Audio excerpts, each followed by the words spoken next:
नमस्ते आद्यशक्ते जगदम्बिकाय नमो नमः। ब्रह्मादिवन्द्यपादाय दुर्गाय ते नमो नमः। जयन्ती मङ्गला काली भद्रकाली कपालिनी दुर्गा क्षमा शिवा धात्री स्वाहा स्वधा नमोऽस्तुते।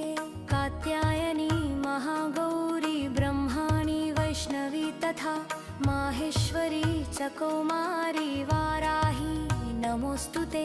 नारसिंही च चामुण्डा इन्द्राणी वरुणानना याम्ये कौबेरी च तथा अग्नी नमोऽस्तुते।